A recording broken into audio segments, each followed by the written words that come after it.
Welcome into this segment of Behind the Pen presented by MostValuablePodcast.com. If you want to listen to the full podcast, go to blogtalkradio.com/MostValuablePodcast. Also, we're on iTunes, so check us out there as well. Thank you all for listening as always, and enjoy the show. And let's start our Chicago Bulls conversation, Dave, because, well, last week I talked about Gar Forman and John Paxson. They had their press conference. Same old nonsense, nothing new. Pretty much we expect it to be the same kind of philosophy going into next season, which makes me want to pull my hair out. Bulls eliminated in the first round, 41-41. The 8th seed in the playoff. The plan's working, Dave. The plan is working. That means nothing needs to be changed. I mean, we just need to let it run its course. We continue to go sign people over the age. Isaiah Cannon. Oh my God, he's not a point guard. Guarded Isaiah Thomas pretty okay. Yeah, sure. Let's say that. Go ahead and say it. But honestly, the biggest thing with this team is we're looking at Dwayne Wade, who's going to come back probably, most likely, because of that $24 million we're going to give him. I don't know any other team in the league who would, give him anywhere near that much money after watching him play this past year. And let's be honest, he's not going to go anywhere to chase a ring, right? He's just going to be comfortable. If he did, it would be to the Cavs. And I think that the one thing that gives hope there is say the Cavs don't win the championship this year because of the super team in the West with the Warriors, he might be inclined to take a lower cost deal to go play with his buddy LeBron. That's the only team though. I'm not talking. The first team that really came to mind was Milwaukee because they were interested last season, but I wouldn't expect him to ditch Chicago for Milwaukee. No, that's probably not going to happen. Yeah, so I think the Cavs, yeah. Yeah, and so you start going through the other, not so great contracts the Bulls are stuck with, and it's really just comes down to the question of, okay, everybody else is fairly reasonable outside of him, which is great news. We end up with Rondo with an option for this coming year, who playoff Rondo, I think the entire city fell in love with. I mean, those 2 games were the best 2 games of the year for Chicago. Everybody kind of pulled together. It was like, are we really doing this? Boston, Are we taking it to Boston in Boston, the number 1 seed, and we just backed our way into the playoffs off of a hot run to the end of the season? It was awesome. And someone who went from a supposed locker room cancer to became, the hero to all of the younger players and kind of sadly put Jimmy Butler and Dwayne Wade back in their place when they started calling people out publicly. I think he earned a lot of respect in Chicago. So I think we are going to end up seeing him again this next year. But after that, what do you got? I mean, what really? You have Jimmy Butler and question marks. Right. And, this conversation started with just a quick little breakdown of where the Chicago Bulls stand in terms of their roster. We want to get into the nitty-gritty in terms of what they want to do in terms of this offseason, how they want to approach free agency, and how they want to approach this draft, because something has to change. Their last 5 draft picks, Dave, have been garbage. Bad. Tony Snell, Bobby Portis. I don't know what's going on with Bobby Portis. And this brings up an idea. Bobby Portis, though, we can talk about him because I think he's a little bit more valuable in terms of what they have, and it's not by much. Giving credit to Bobby Portis is hard to do because, with his frame and his skill set, he should be better. But he gets hot occasionally with the shot. He shows a little bit of this and that sometimes. He very much reminded me of it was kind of like him and Mirotic were trading off, who gets to actually play with skill tonight. Yeah, but Mirotic is terrible. Still, both of them That's what I wanted to ask you about. Both of them ended up with good shooting performances for the last month of the year. I don't know, but and they traded. I want to ask you this: is Nikola Mirotic coming back to the Bulls, and should they run with him? God, because no. I don't think there's any else pay him. Really any value in Nikola Mirotic. I don't see it. Let someone else. He's had his pay opportunities, him. Dave. And what is this? His 3rd full season, 4th season with the Bulls, I believe. Yeah, because his RFA is coming up, so 3 full. 3 full seasons, and in his 2nd year he slumped hard. His first year with the Bulls, he had a really great performance. I believe it was in March, and then in the playoffs he stepped up big time as well. And we were like, hey, Mirotic, he's like Andres Nozioni kind of, just because he's foreign and he shoots and he's white. So that's awful. That's the only comparison I have in terms of that. But Mirotic kind of brings a little something for you in terms of the Bulls because they have no shooters. You expect him to be a stretch forward. Yep. But, it hasn't really panned out for him because he's been super inconsistent, a liability on the defensive end. I don't know what they can do with him. No, you let him walk. Some other team will pay him money, and I don't think there's any question that a stretch 4 has inherent value in today's NBA. the fact that he's not consistent is something that teams will pay it for regardless, because he has shown that when he gets hot, he can knock down threes at a very decent rate. It's just a matter of like, how does he need to find his groove? Is it because the system in Chicago wasn't really the most helpful thing for three-point shooters? Did it really benefit them much? Not too much. We didn't really play around the three ball. That wasn't Hoiberg's game with this team, and I think that I could see him actually kind of flourish in another system with another team.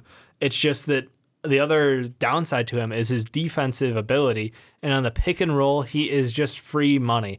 Anyone can take him to town. It's not even, I want to say he tries, but he's just so slow off the picks, and it's just one of those things where I don't know what kind of value the Bulls would pay him, because we'll toss out an offer, I'm sure, just politeness, something along those lines. Like, yeah, there's some value there. They cut Heinrich for nothing twice, and they traded him for no reason. So maybe not. Probably not. I mean, Captain Kirk, he's my guy anyway. But all right, so here's a couple things that I want to see the Chicago Bulls do a little differently, and this is what Gar Forman said in his press conference that. Well, I don't know if he said this in his press conference, but he did say it to somebody, and it got mentioned in the mainstream media. Is Denzel Valentine is going to have more of a role in the Chicago Bears offense for the Chicago Bulls? I just said Chicago Bears offense. In the Chicago Bulls offense, I'm still in Bears mode. No, but Denzel Valentine has to play more. Yeah, that was one of the biggest question marks, because this team throughout the year, it was a poor balancing act between veterans and rookies who were supposed to be growing in the future. Where was the consistency? You're talking, okay, listen, okay, oh my gosh, this is what makes me crazy as a Bulls fan, because Gar Forman's like, hey, my boy, Hoiberg, hey, we want to compete, right? So play the best lineup. Make sure that these guys are winning ball games. However, you have to continue to develop these young players who suck and make sure they get enough minutes. Oh, and at the same time, you have to keep your veterans happy. So it's like, okay, how are you supposed to do all of that? You're spinning three plates and you can't keep them all up. At the same time. Yep. And this Bulls team wasn't good enough to compete to begin with. They were barely good enough to make the playoffs in a well, I shouldn't say a weak East. I think the East has been improved over the last couple seasons, but still 41-41 with the roster that they had. I mean, I expected them to be a little bit better than this, but you have inconsistencies in the rotation, and that starts really at the front office, and it just comes all the way down. And Hoiberg got thrown under the bus a little bit. It was his opportunity to put in different lineups. We saw freaking Anthony Morrow on the floor in a must-win playoff game with guys who he hasn't played with all season long. So, that's just one of many concerns that you have with the Chicago Bulls. And Hoiberg, I don't know, is he on the hot seat? That's just something real quick. I don't know if he is. I don't know if he isn't, but it's just one of those things. I don't know if he's a good NBA coach. He's probably not. He doesn't have really control over it. To be fair, we haven't really given him anything to work with. But we say that all the time. Yep. We say that. When is it going to end? The answer is you need to adapt. And just because he got hired because he was successful in college, and the scheme he ran in college, right, he wasn't able to run here. So guess what? You have to be forward thinking. Go, all right, with the talent I have, what system can I run? And he didn't really adapt well, and he didn't adapt quickly. And to be honest, he didn't have a great roster to adapt to, because when your best point guard is a guy you benched partially through the season as a coach's DNP for a while, it doesn't make any sense. Just to kind of get him to give it your all again. Meanwhile, we're hoping on what? MCW, Campaign, Jerry Grant, and Isaiah Cannon. Bad. Like, we had 5 point guards on the roster. Awful. But we had all one. Terrible. We had one. I think the roster needs a rebalancing. Yeah. And to put that simply, there's no quick and easy way to do it. But if there is hope for the future, it's that maybe we landed a steal in the second round with a Paul Zipser. Maybe we can continue to develop him and see him go forward. Cristian Felicio is a great bench player, good energy, and is solid.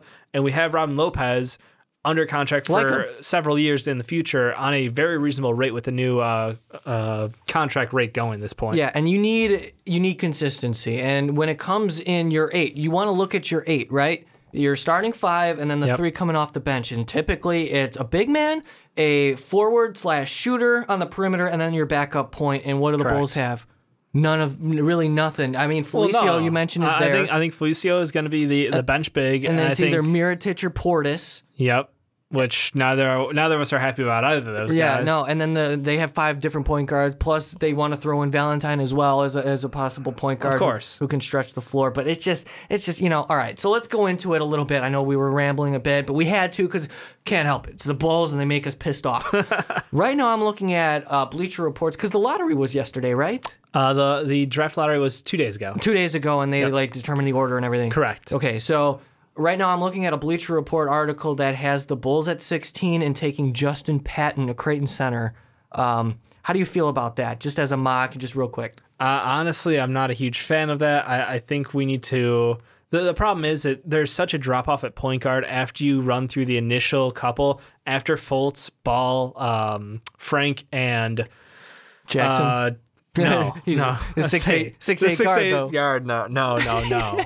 Please, no, you're not Ricky. Don't do this to me. Oh, okay. But after the first 5 guards off the board, it really kind of there's a large gap between the next one. So we won't get a point guard with that first pick, but what we could get is a valuable shooter. That's why I don't want to go with Patton. I don't want to go with a center. I would rather find myself a dangerous shooter from the outside or someone with that upside to grow into a tweener or a wing. Like I feel like we need a wing so badly. Oh yeah, and it's kind of it's bad because we still I keep looking back at Mirotic and Portis and going, no, that's not going to cut it. Zipser's nice though. We got that going for us, but I kind of expect we're going to be stuck with Jimmy at the 3 again until Dwayne Wade leaves. So one way or the other, it's going to be an interesting draft for us because there's just such a problem with the way it's balanced out. So unless we end up like drafting stash, or we're going to take the bait on somebody who we don't really have a fit for, and that's my concern is we're going to get, if we go with Patton like they suggest, I don't see the fit for him right away. He's not going to be an impact player. I know it's harder to get impact players once you're outside the lottery, but 16's not that far back. Come on. And you know what? He, as a freshman going into the NBA draft, it would be the first time in a while, I would have to say, that the Bulls would commit to somebody who hasn't been a multi-year college player, and that's really been the mold that Gar Forman and John Paxson have been approaching to the draft since they've been running things at their helm. And you know what? The thing is about that, it's starting to change in the NBA where you want to get more athletic. They talked about it like, oh, we're going to get more. And you get Rondo and all these guys, then Valentine, who's not really athletic, a 4-year college guy. So it's changing. And do you want to take a chance on a younger player? And I think that's something that the Bulls have to take into consideration. And Vincent Goodwill, who does a great job covering the Bulls for Comcast Sportsnet, directly asked our foreman that question. And of course, he's going to dance around it. He's going to say, oh, our scouting department, we're going to do what we can, and we're going to take the best player that we believe can fit our system. Of course. All right, well, Mr. Politician, look at all the players on your roster right now. They're absolutely garbage. I just don't understand. I don't understand the approach anymore coming from this front office and how they still have any sort of credibility in building a roster, because it's just a bunch of bad. Well, they don't. It's they grabbed a bunch of puzzle pieces, slapped them on the table, and like took a piece of duct tape and like, boom, finished puzzle. And they said, hey, Coach Fred Hoiberg, this is your second year as a professional NBA coach. Yeah. Go do this. As far as team building, they're not so great. So that's why I would rather see them take a shot at someone like a Justin Jackson. You know, he is a little bit older, but he brings that 3-and-D potential. He brings something to this team. Talking about from North Carolina? Correct, yeah. Hey, I watched him play in the tournament, and I was like, that looks like a guy. That looks like a Bulls player. That's all I'm saying. Not the most likable guy all the time, not the quickest guy necessarily, but he's got the right size for the game. He's got a good shot that he's developed over a couple of years. And honestly, I think that either he or like Draft Express has like Kennard going to us, excellent shooter out of Duke. Either way, like I'm just looking for scoring. This team, they need desperately lacking scoring. A 3-and-D would be ideal, but I would take Kennard as a scorer off the bench. Either way, I just see this Bulls team. It's going to be, this is a starting point. This draft is a starting point. This is not going to fix our problems. We're going to need to make some more moves. Maybe during the draft, maybe before the draft. I mean, Jimmy's probably going to be on the table, or at least a part of the conversation. We have to assume that. We have to. And also that the Bulls right now in their situation, I agree with you. I think they need to get a scorer, especially behind the arc. That's the game today. Yeah. They have Bring to it to the modern NBA. They have to be able to shoot. and they have to be able to score. But yeah, man, oh boy, this Bulls conversation, it's always getting me heated because whenever we talk about the Bulls, it always, I'm sitting there, I'm like, why am I still a Bulls fan? But thank you guys for sticking around for this segment of Behind the Pen. If you want more most valuable podcast content, click on the video up above because I don't know why you wouldn't want to keep listening to our voices every day. But again, guys, thank you all for listening. We really do appreciate you.